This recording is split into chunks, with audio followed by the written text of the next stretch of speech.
Welcome to Uncloaked Illusions. I'm Chris Anthony, and I wanted to share a perspective on Dr. King's birthday. Now, I was going to do a full presentation, but unfortunately, I was not afforded the time to do so, being that I've just moved. I'm trying to become as comfortable as I possibly can, and as I'm allowed to.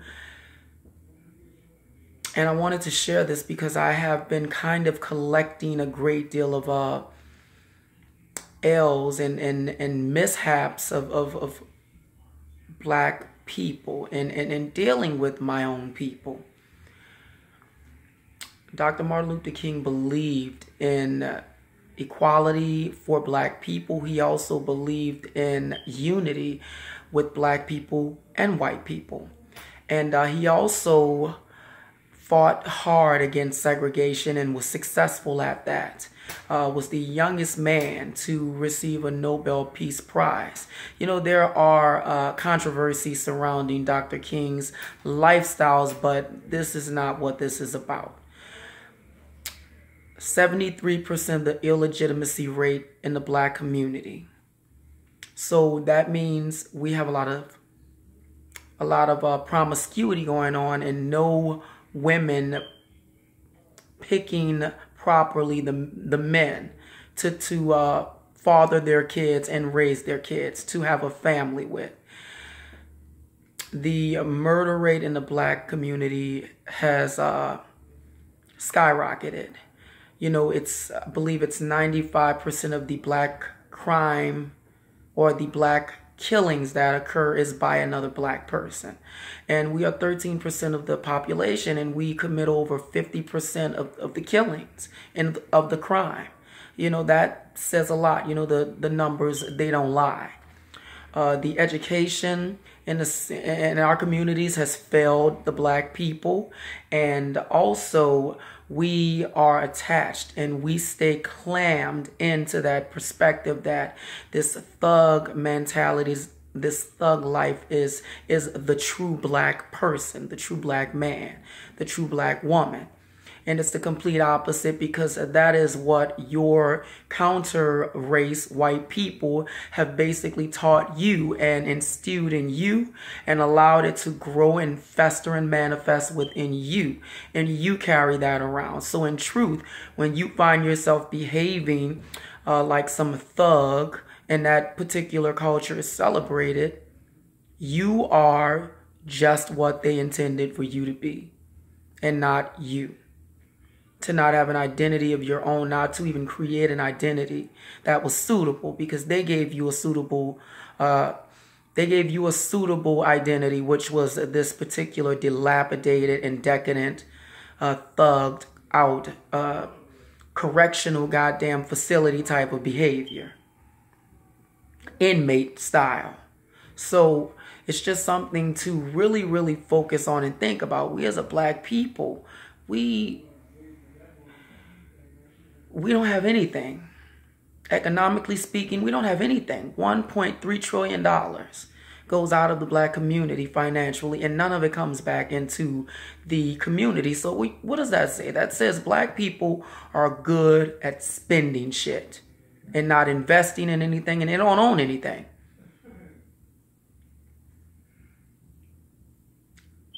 I personally believe that Dr. King is in his grave turning, cannot rest, looking from the ether world at his legacy and what he fought for, and realizing maybe I made a mistake. Maybe it was probably best to keep them segregated. There was more unity when the segregation was predominant in the world, and in the South especially, and not really in the world, but in the South in the United States.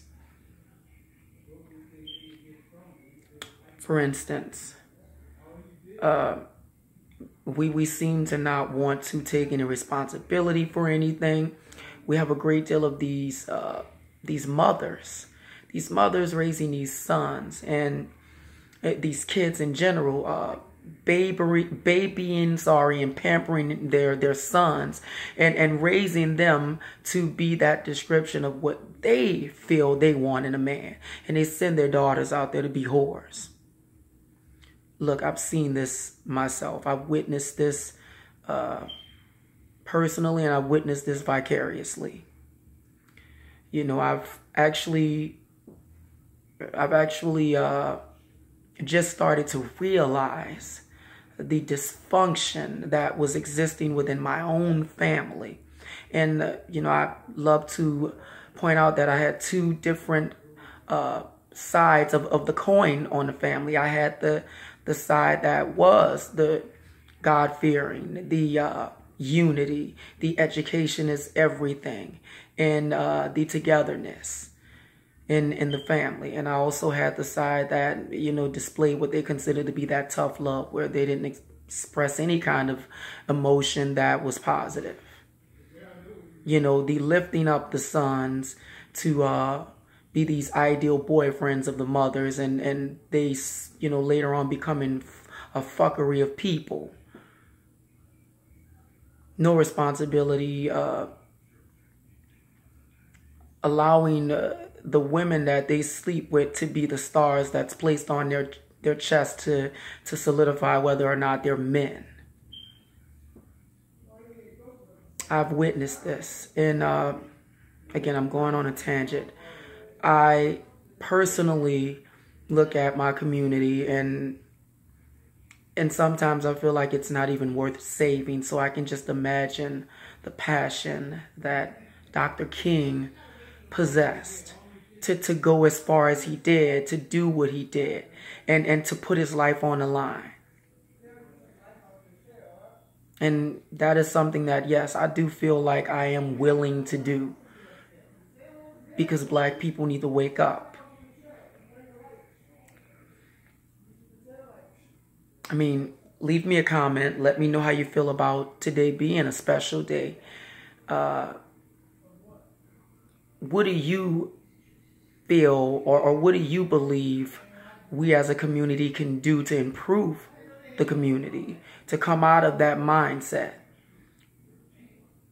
to remove ourselves from the psychosis, from that arrested psychological development that a great deal of us possess, and we don't even realize it because it's become normalized in our community. We kill each other. We hate each other. We are racist. We discriminate to each other. You know, I think it's total BS for the whole notion that only white people can be racist, when the most hate that I've ever experienced came from my own race. I've been robbed. You know, my face, little, you know, blemishes here and there and things of that nature. Well, no, that's not being robbed. That's me thinking that I was Tony Hawks or something like that. Been robbed. 2 young Black men, teenagers, for no reason. I had nothing that even gave the impression that I had anything. But yes, I was robbed by 2 Black boys, 2 Black teenagers. Every oppression, every negative comment, every negative reaction I've gotten has been from Black people. It hasn't been from any other culture. They actually are delighted when I have a conversation with them, because I think for them I prove that all Black people are not like that of what's been displayed and celebrated in Hollywood.